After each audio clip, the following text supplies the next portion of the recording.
Hello बच्चों, let's read the question. Which of the following halides does not hydrolyze at room temperature? Option A PbCl4, option B SiCl4, option C CCl4 and option D SnCl4. So question में क्या पूछा है, इनमें से कौन सा जो हमारा हेलाइड है वो रूम टेम्परेचर पे हाइड्रोलाइज नहीं होता है. सो हाइड्रोलाइज का मतलब क्या है कि वो जो हमारा हेलाइड है हम उसमें वाटर का एडिशन कर रहे हैं. नाउ सबसे पहले हम क्या करते हैं, जो हमारे कंपाउंड गिवन है अगर आप देखो तो हमारे पास क्या है, lead chloride, silicon chloride, carbon chloride and हमारे पास है टिन क्लोराइड. तो हम पहले क्या करते हैं, इन सेंट्रल एटम का इलेक्ट्रॉनिक कन्फिगुरेशन देखते हैं सो दैट हमें और क्लियर होगा कि किसका हाइड्रोलाइसिस हो सकता है और किसका नहीं हो सकता है. तो अगर आप ये सीक्वेंस देखो तो ये जो हमारे पास क्या क्या है, P B, S I, C and S N, ये जो एलिमेंट्स हैं ये ग्रुप 14 के एलिमेंट्स हैं. अगर हम इनको अरेंज करें according to their increasing atomic number या आप कह लो डाउन द ग्रुप, तो सबसे पहले क्या होगा, carbon, then silicon, then germanium, then S N and then P B. तो हमारे पास यहाँ पे देखो पीबी है, एसआई है, कार्बन है, सिलिकॉन है. तो हम यहाँ से जर्मीनियम को हटा देंगे क्योंकि क्वेश्चन में हमें इसकी डिमांड नहीं है. नाउ अब इलेक्ट्रॉनिक कन्फिगुरेशन देखें तो कार्बन होता है हमारा एटॉमिक नंबर 6, सिलिकॉन होता है 16, एसएन होता है हमारा 50 एंड लेड होता है हमारा 82. कन्फिग्रेशन कैसा होगा, तो कार्बन का कन्फिग्रेशन होगा 1s2, 2s2, 2p2. क्योंकि यहाँ पे टोटल कितने नंबर ऑफ प्रोटॉन्स जो होते हैं वो इक्वल होता है number of atomic number of atomic number. So sorry, number of protons equals to atomic number means ये z है, z एटॉमिक नंबर. तो कार्बन का एटॉमिक नंबर क्या है, 6. तो इस लिस्ट पे नंबर ऑफ प्रोटॉन कितने हो गए, 6. सिलिकॉन का कन्फिगुरेशन होता है हमारा, ये हो गया हमारा नियन 3s2, 3p2. एसएन का इलेक्ट्रॉनिक कन्फिगरेशन होता है krypton 4d10, 5s2, 5p2 and lead का इलेक्ट्रॉनिक कन्फिगरेशन होता है xenon 4f14, 5d10, 6s2, 6p2. ना डाउन द ग्रुप क्या हो रहा है, हमारा जो एटम है उसका साइज इंक्रीज कर रहा है और जो कार्बन है इसका क्या है, सबसे smallest size.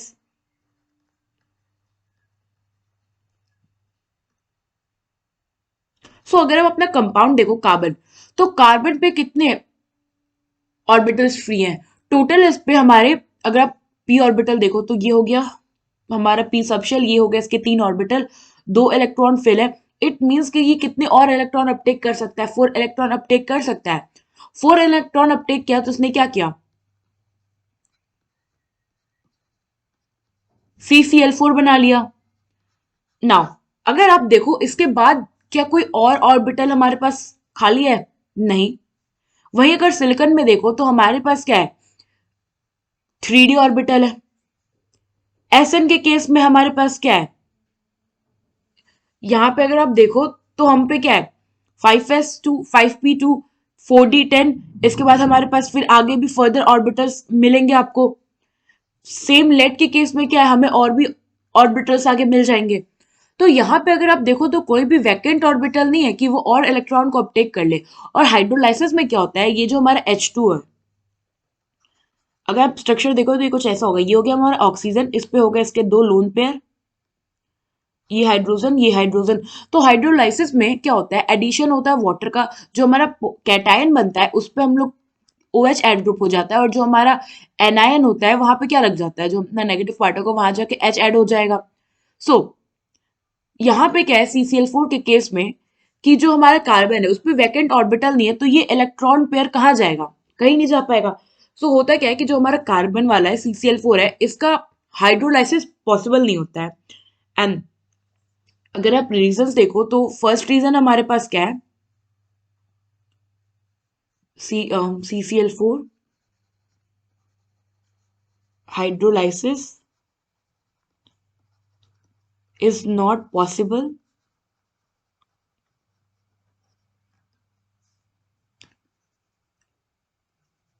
at room temperature because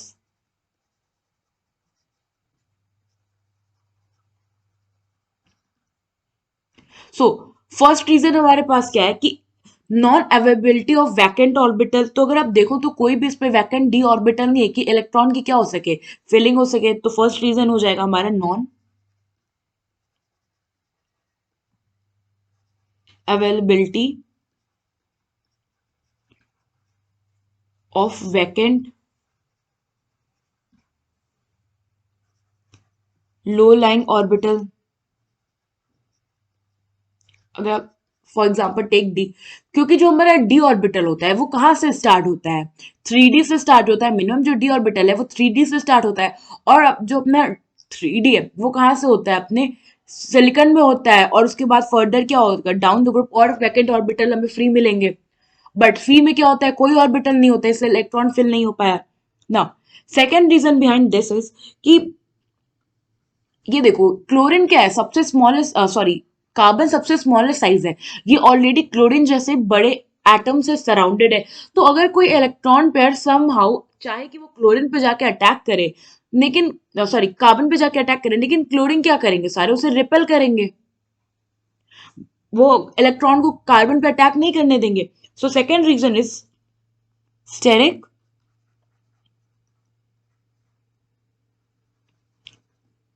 crowding of chlorine atom as negative charge on chlorine repels the incoming nucleophile। अब न्यूक्लियोफाइल क्या होता है, सपोज ये एक्स हमारा एटम है, इस पर नेगेटिव चार्ज, तो ये हो गया हमारा न्यूक्लियोफाइल ना।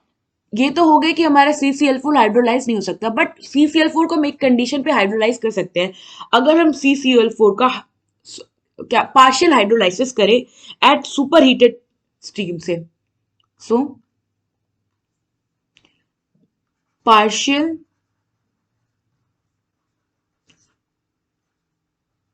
hydrolysis of CCl4 at superheated stream and ये जो पार्शियल हाइड्रोलाइसिस होता है ये होता है विया SN1 mechanism which is nucleophilic substitution mechanism. अब हम देखते हैं इस मैकेनिज्म में होता क्या है। तो सबसे पहले तो हम एक रिएक्शन देखें, तो हमारे पास CCl4 था, हमने इसको वाटर में एडिशन किया, पार्शियली वाटर का एडिशन मीन्स पार्शियल हाइड्रोलाइसिस हो रहा है। तो प्रोडक्ट में हमें मिलता है CuCl2 plus 2 molecules of HCl। Now अब हम मैकेनिज्म देखते हैं कि मैकेनिज्म अपना प्रोसीड कैसे होता है।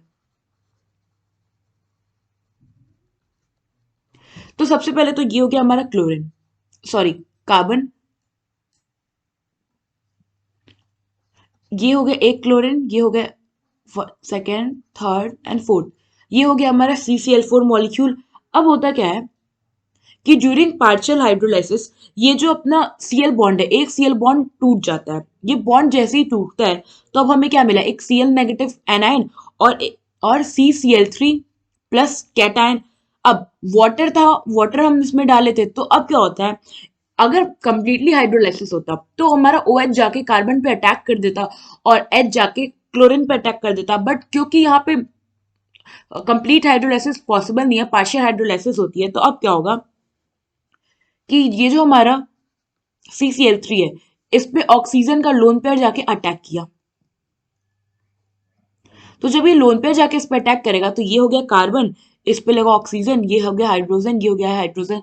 अब ऑक्सीजन ने क्या किया, अपने दो बॉन्ड से ज्यादा बॉन्ड बनाया तो इस पे आ गया प्लस चार्ज। अब इस प्लस चार्ज को हटाने के लिए ये क्या करेगा, ये जो ऑक्सीजन है इस एक हाइड्रोजन का इलेक्ट्रॉन पेयर ले लेगा और क्या हो जाएगा CCl3 COH। ना फर्दर क्या होगा, यहाँ पे ये जो हमारा OH पार्ट है इसका जो हाइड्रोजन है ये ऑक्सीजन क्या करेगा, इसके इलेक्ट्रॉन पेयर को खुद पे ले लेगा और ये जो क्लोरीन CCl3 का एक जस्ट अ मिनट, ये होगा हमारा Cl3। अब ये क्या करेगा, जैसे कि ये हमारा कार्बन है, ये क्लोरीन, ये क्लोरीन, ये क्लोरीन, ये हो गया OH। अब ये ऑक्सीजन ने क्या किया, इलेक्ट्रॉन पेयर को हाइड्रोजन का ले लिया, और फिर एक क्लोरीन क्या करेगा, यहां से इलेक्ट्रॉन पेयर लेके निकल जाएगा। अब जैसे ही ये इलेक्ट्रॉन पेयर लेके निकलेगा, तो अब हमें क्या स्ट्रक्चर मिलेगा, हमें मिलेगा फाइनली, अगर आप देखो तो ये हो गया क्लोरीन, कार्बन इस पे आ गया पॉजिटिव चार्ज, इस पे लगे हैं 2 क्लोरीन, ये हो गया ऑक्सीजन, इस पे हो गया नेगेटिव चार्ज क्योंकि इसने इलेक्ट्रॉन पेयर ले लिया हाइड्रोजन से, और एक हमें मिल गया HCl मॉलिक्यूल। अब क्या होता है, इनके बीच में ये इलेक्ट्रॉन पेयर यहाँ आ जाएगा क्योंकि मॉलिक्यूल को स्टेबल करना है। तो फाइनली हमें क्या मिल जाएगा, Cl2CO प्लस HCl। अगर आप देखो तो ये क्या हो गया, कार्बन डबल बॉन्ड ऑक्सीजन, ये हो गया Cl, ये हो गया Cl। तो अगर हाइड्रोलाइसिस होती, कंप्लीट हाइड्रोलाइसिस, तो यहाँ पे O नहीं होता, ये जो कीटो ग्रुप दिख रहा है ये नहीं होता, जबकि अल्कोहल ग्रुप होता। बट फाइनली हमें क्या मिला है, yes, this is the final product here.